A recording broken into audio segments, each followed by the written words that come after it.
petit matin d'automne, humide à l'arrivée des premiers vendangeurs. Bonjour. De l'autre côté de la rive, l'île Margot, une des 5 principales îles de l'estuaire de la Gironde. Pendant 15 jours, elle va vivre au rythme des vendanges.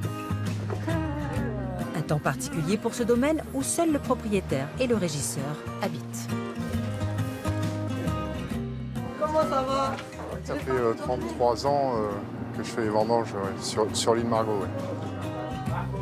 Ça arrive une fois par an et c'est un peu la fête. Ouais. C'est souvent des jeunes qui viennent, qui font la fête, ils vendangent, ils campent sur l'île, donc ils vivent ensemble.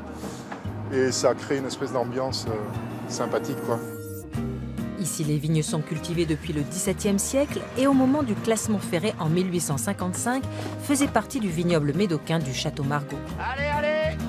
Après plusieurs propriétaires au XXe siècle, le dernier a repris le domaine en 2001.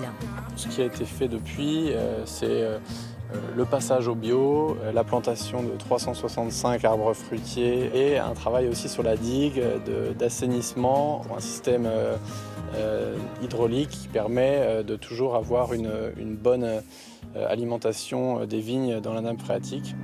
Protégé par les digues, le terroir est riche en argile bleue et en sable déposés par sédimentation au fil des marais. Ce seraient d'ailleurs ces alluvions au pied des vignes qui les auraient préservés du phylloxéra au 19e. Mais l'île bénéficie aussi d'un microclimat, pas de gel l'hiver, plus frais l'été et plus d'ensoleillement grâce au vent de l'estuaire.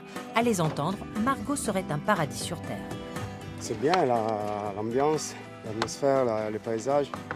Mais les moustiques, c'est un peu dur.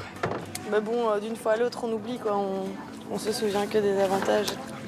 Malgré ces désagréments, la récolte 2017 s'annonce bonne. Une culture bio depuis 2011 et un cru basé sur un assemblage de 5 cépages traditionnels. Vinification, élevage en fût de chêne et mise en bouteille, tout se passe ici, sur l'île Margot, avant d'être exporté parfois de l'autre côté du globe, même paraît-il, sur d'autres îles.